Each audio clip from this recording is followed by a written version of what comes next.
Well, March Madness is upon us, and that means it's time for Music City Madness in Nashville and Arch Madness in St. Louis. I'm Harry Schrader. Thanks for joining us right here at ValleyHoopsInsider.com, where we pay attention to those two great leagues. And of course, in St. Louis, everybody expects Wichita State to just run the table and win the tournament after winning the regular season. Same thing in Nashville. People expect Belmont to win after winning the regular season.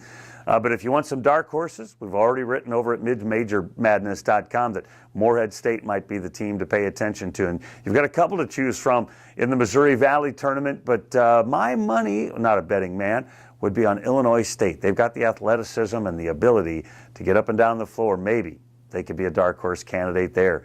When I think of the Missouri Valley this year, we always think about it being a coaches league, but this year I'm thinking about it being a seniors league.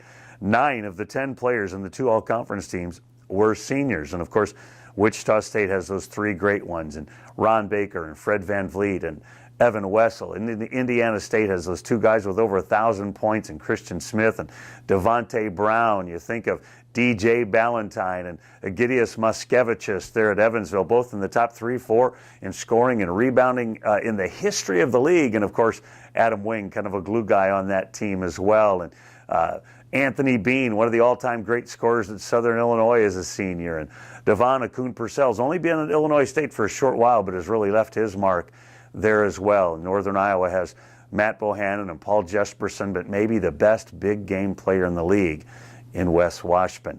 So when I think of the Ohio Valley Conference, I think of these coaches. They've got guys that have been there forever, like Rick Byrd and Dave Luce, who just do a great job year in and year out. But they've got some great up-and-coming young coaches there as well. I think of Sean Woods at Morehead State, and Dana Ford, who was the coach of the year this year in the league at Tennessee State. Heath Schroyer. I'm a big fan of Heath Schroyer there at UT Martin. That is becoming a coaches league. March Madness is here, but it all begins in Nashville with Music City Madness and St. Louis with Arch Madness. Keep it locked right here at ValleyHoopsInsider.com. We're going to have our famous and very favorite and enjoyable Voices of the Valley program live for you and then archived right here on the website with some of the great voices of the Missouri Valley Conference, the play-by-play guys, the beat writers. We're going to have a great time covering these 2 awesome tournaments right here on ValleyHoopsInsider.com.